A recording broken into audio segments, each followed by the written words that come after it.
Good morning everyone. Ayan, hatid ko na naman si Crystal Cisco. Say hello, mommy. Hello. Hello everyone. Gusto ko yung ganitong halaman, oh. Sa ano ko, sa boarding house ko. Ayan siya.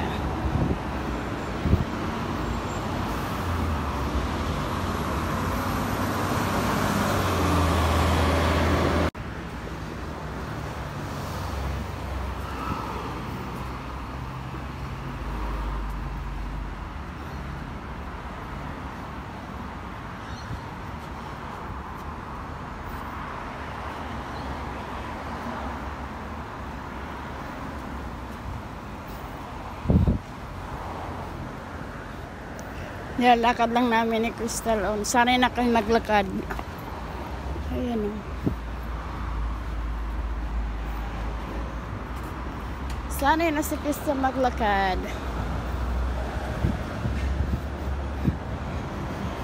Ayan. Naantay namin yung kaklase ni Crystal. Ayan na. Nauna kami. Ano siya, Vietnamese. From Vietnam. Good morning! Ayan ang best friend ni Crystal sa school. Okay, darling! Ayan, masaya sa pag may kasama eh. Ang ganda ng pine tree dito, oh.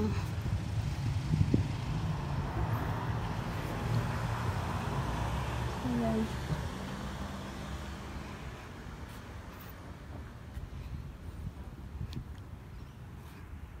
Tapos may kulay, ano, pag malapit na ang December, namumulaklak ang punong ganyan, oh. Meron din kami sa backyard. Dito na sa bahay.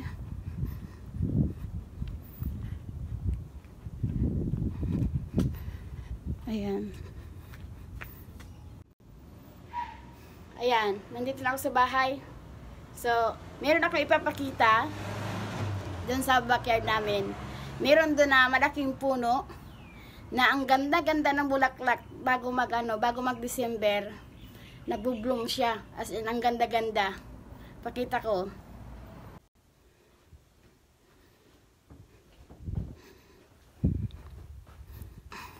Ito yung ano, pag malapit na mag-Christmas, mag-December, pag-December, yan, namumulaklak siya ng kaganda-ganda.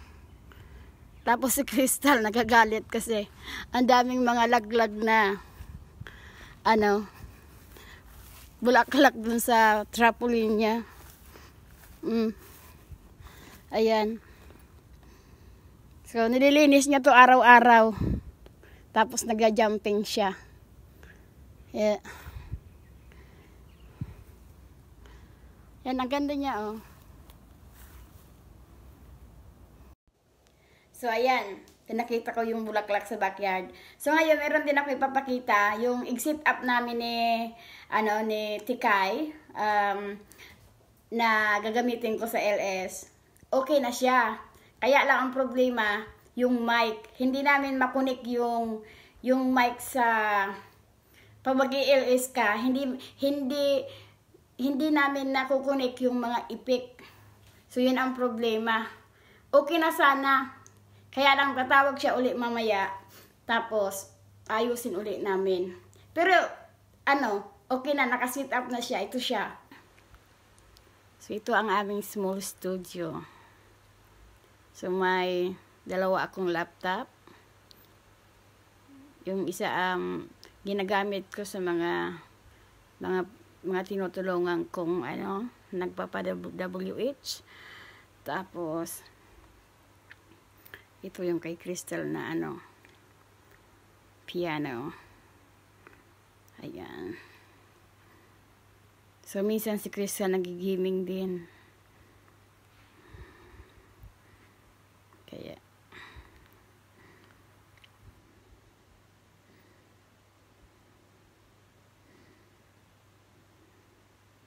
Tapos ito yung mic ko. Ayan siya.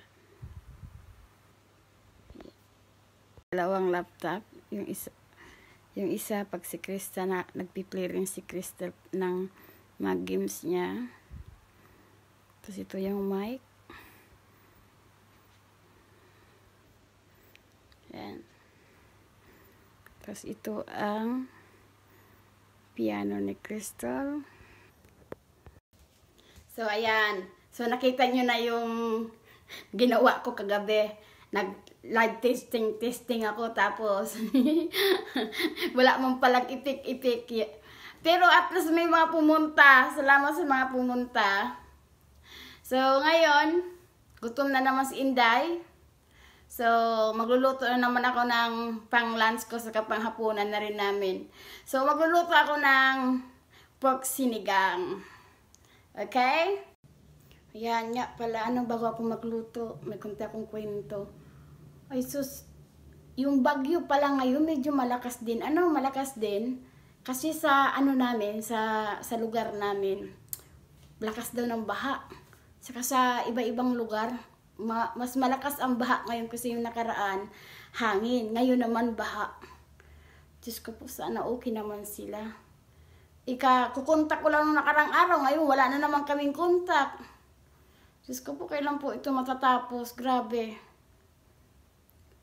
Ang talaga, ang hirap ngayong taon, ang daming hindi magandang nangyari, pero pa rin, pasalamat pa rin at okay tayo.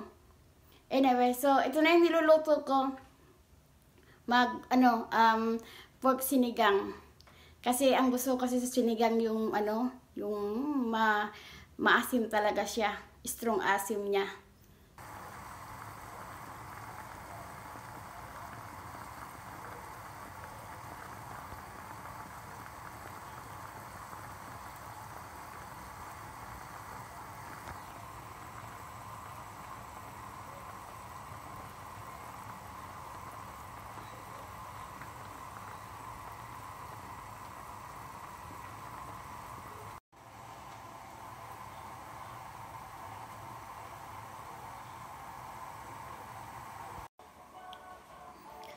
Ayan.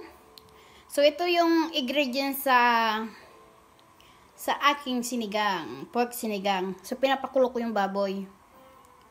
So, ito ang talong, okra, sitaw, at nilagyan ko siya ng pitsay. Tapos, ito lulutuin ko siya mamaya. Yeah, so, ito na ang sinigang.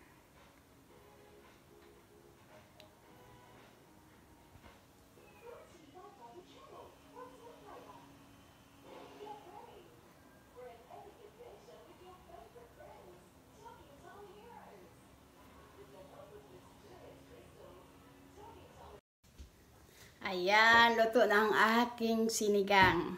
So, kailangan ko munang kumain.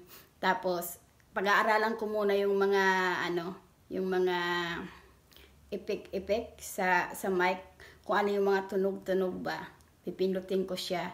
Ilalagay, ko muna sa tenga ko. So, mamaya, tatawag si Tikay para ayusin namin yung mic sa laptop. Para makakonek yung mga ipik-ipik. So, okay. Mamaya ulit. Thank you very much for watching. And God bless all. Thank you. Bye.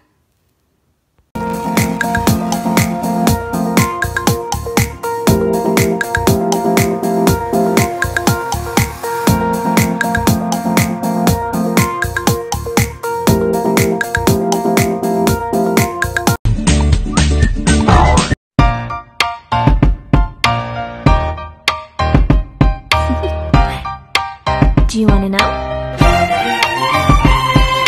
Well, I've been thinking about you, and I think I have to listen, because the sun is up, it's a beautiful day. My beginning will be as bright as the sun. Come, won't you come along?